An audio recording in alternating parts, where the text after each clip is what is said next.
जगातलं सर्वात जास्त विक्री होणारं पुस्तक कुठलं असेल तर ते आहे think and grow rich.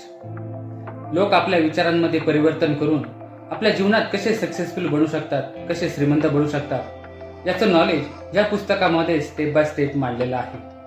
Napoleon Hill हे या पुस्तकाचे लेखक आणि अँड्रू कार्नेगी यांनी नेपोलियन हिल यांना हे पुस्तक लिहिण्यासाठी कन्व्हिन्स केलं. अँड्रू कार्नेगी हे त्यावेळचे सर्वात श्रीमंत उद्योगपती. अँड्रू कार्नेगी यांनी नेपोलियन हिल यांना सांगितलं, तुम्ही या विषयावरचं एक पुस्तक लिहा आणि तुम्हाला यासाठी जी मदत लागेल, जे लोक हा विचार वापरून आणि थिंक अँड ग्रो रिचचा फॉर्म्युला वापरून आपल्या लाईफमध्ये सक्सेसफुल झालेले आहेत, अशा सर्व सक्सेसफुल लोकांचा, फॉर्च्यून 500 कंपन्यांमधील त्यांचे मालक, त्यांचे CEO, तसेच देशातील सक्सेसफुल पॉलिटिशियन्स आणि सक्सेसफुल ॲक्टर या सर्वांना भेटू, या सर्वांचा इंटरव्ह्यू घेऊन तुम्हाला माहिती मिळवण्यासाठी जी मदत लागेल ती सर्व जबाबदारी माझी.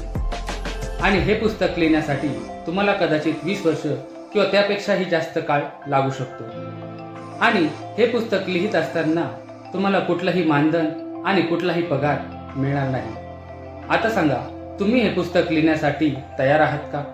आणि हा प्रश्न विचारल्यानंतरून अँड्रू कार्नेगी यांनी 60 सेकंदाचा टायमर लावला. नेपोलियन हिल यांनी सारासार विचार करून अँड्रू कार्नेगी यांच्या प्रश्नाला होकार दिला आणि पुढील 20 वर्ष या पुस्तकासाठी स्वतःचं आयुष्य समर्पित केलं. थिंक अँड ग्रो रिचचा हे आहे पहिलं लेसन.